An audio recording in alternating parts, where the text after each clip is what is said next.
في القلب مشاعر أخفيها قد أشرقت الشمس عليها عن خطط لم أعبأ فيها ستكون بأيامي فرق. Assalamualaikum warahmatullahi wabarakatuh. Perkenalkan, saya Abdul Yaumil Akhir Akub, mahasiswa jurusan Pendidikan Bahasa Arab semester 1 IAIN Sultan Amai Gorontalo. Pada kesempatan kali ini, saya akan memaparkan hasil bacaan saya dari artikel yang berjudul Ontologi yang saya dapati dari situs wikipedia.ac.org. Apa sih pengertian dari ontologi dan apa aliran-aliran dalam ontologi? Pertama, pengertian ontologi. Ontologi merupakan salah satu kajian filsafat yang paling kuno dan berasal dari Yunani. Studi tersebut membahas keberadaan sesuatu yang bersifat konkret.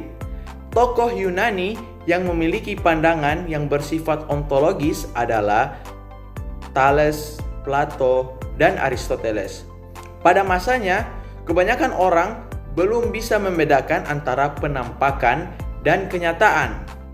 Thales terkenal sebagai filsuf yang pernah sampai pada kesimpulan bahwa air merupakan substansi terdalam yang merupakan asal mula segala sesuatu. Namun yang lebih penting ialah pendiriannya bahwa mungkin sekali segala sesuatu itu berasal dari satu substansi belaka, sehingga sesuatu itu tidak bisa dianggap ada berdiri sendiri. Hakikat kenyataan atau realitas memang bisa didekati ontologi dengan dua macam sudut pandang. Yang pertama, kuantitatif, yaitu dengan mempertanyakan apakah kenyataan itu tunggal atau jamak. Dan yang kedua, kualitatif, yaitu dengan mempertanyakan apakah kenyataan atau realitas tersebut memiliki kualitas tertentu, seperti misalnya daun yang memiliki warna kehijauan, bunga mawar yang berbau harum. Secara sederhana, ontologi bisa dirumuskan sebagai ilmu yang mempelajari realitas atau kenyataan konkret secara kritis. Yang berikutnya, aliran-aliran dalam ontologi. Ada berbagai macam aliran dalam ontologi. Di antaranya, yang pertama yaitu monisme. Apa itu monisme? Monisme adalah aliran yang mempercayai bahwa segala hakikat dari segala sesuatu yang ada adalah satu saja, baik yang ada itu berupa materi maupun rohani, yang menjadi sumber dominan dari yang lainnya. Para filosof prosokrates seperti Thales, Demokritos, dan Anaximander termasuk dalam kelompok monisme. Selain juga Plato dan Aristoteles juga sendiri. Sementara filosof modern seperti Immanuel Kant dan Hegel adalah penerus kelompok monisme, terutama pada pandangan idealisme mereka.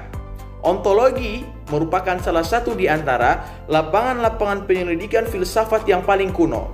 Pertama kali diperkenalkan oleh filosof Yunani yang bernama Thales atau Thales atas perenungannya terhadap air yang terdapat di mana-mana, dan sampai pada kesimpulan bahwa air merupakan substansi terdalam yang merupakan asal muasal dari segala sesuatu. Yang penting bagi kita bukanlah mengenai kesimpulannya tersebut, melainkan pendiriannya bahwa mungkin segala sesuatu berasal dari satu substansi saja. Yang berikutnya, kelompok dualisme. Kelompok ini meyakini sumber asal segala sesuatu terdiri dari dua hakikat, yaitu materi dan jasmani. Kedua macam hakikat itu masing-masing bebas dan berdiri sendiri, sama-sama abadi dan azali.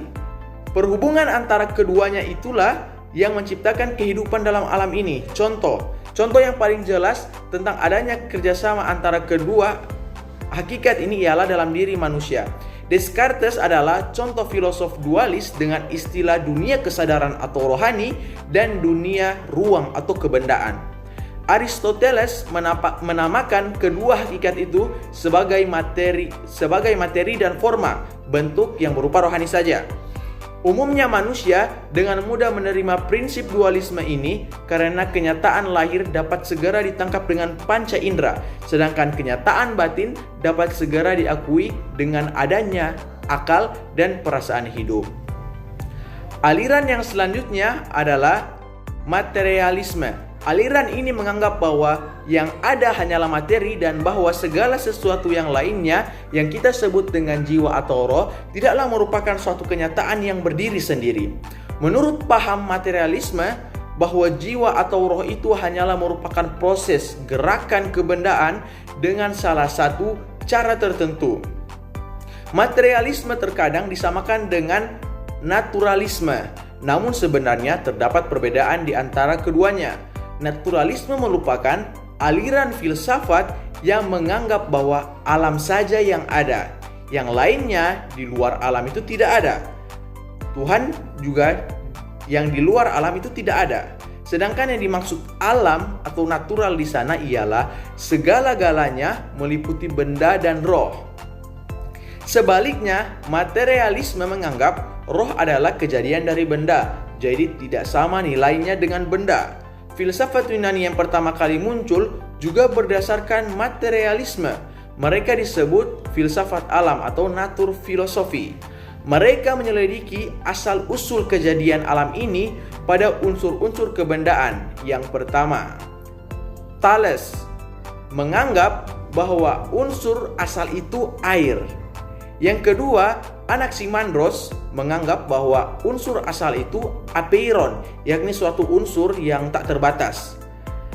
Anaximenes menganggap bahwa unsur asal itu udara.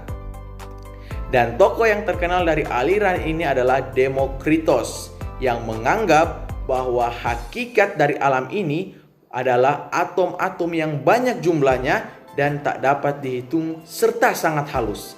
Atom-atom itulah yang menjadi asal kejadian peristiwa alam. Pada Demokritos inilah tampak pendapat materialisme klasik yang lebih tegas. Yang selanjutnya adalah aliran idealisme. Idealisme merupakan lawan dari materialisme yang juga dinamakan spiritualisme. Aliran ini menganggap bahwa hakikat kenyataan yang beraneka warna itu semuanya berasal dari roh atau sukma atau yang sejenis dengan itu. Intinya, sesuatu yang tidak terbentuk dan tidak menempati ruang. Menurut aliran ini, materi atau zat itu hanyalah suatu jenis dari penjelmaan roh. Alasan yang terpenting dari aliran ini adalah manusia menganggap roh lebih berharga, lebih tinggi nilainya dari materi bagi kehidupan manusia. Roh dianggap sebagai hakikat yang sebenarnya, sehingga materi hanyalah badannya, bayangan atau penjelmaan. Selanjutnya adalah agnostisisme. Pada intinya, agnostisisme adalah paham yang mengingkari bahwa manusia mampu mengetahui hakikat yang ada, baik berupa materi ataupun rohani. Aliran ini juga menolak pengetahuan manusia tentang hal yang transenden. Contoh, paham agnostisisme adalah para filosof eksistensialisme seperti Jean-Paul Sartre yang juga seorang ateis. Sartre menyatakan tidak ada hakikat ada, yaitu being, manusia, tetapi yang ada adalah keberadaan atau on-beingnya. Berikut ini adalah beberapa istilah yang penting yang terkait dengan ontologi. Yang pertama, yang ada atau being, kenyataan atau reality, eksistensi, esensi, substansi, perubahan atau change, tunggal atau one, dan jamak atau many. Ontologi ini pantas dipelajari bagi orang yang ingin memahami secara menyeluruh tentang dunia ini dan berguna bagi studi ilmu-ilmu empiris, misalnya antropologi, sosiologi, ilmu kedokteran, ilmu budaya, fisika, ilmu teknik, dan sebagainya. Ya, sekianlah pemaparan dari saya. Terima kasih atas perhatiannya. Semoga dapat bermanfaat. Mohon maaf bila terdapat kesalahan dalam pengucapan kata. Saya Abdul Yaumil Rakub undur diri. Wassalamualaikum warahmatullahi wabarakatuh.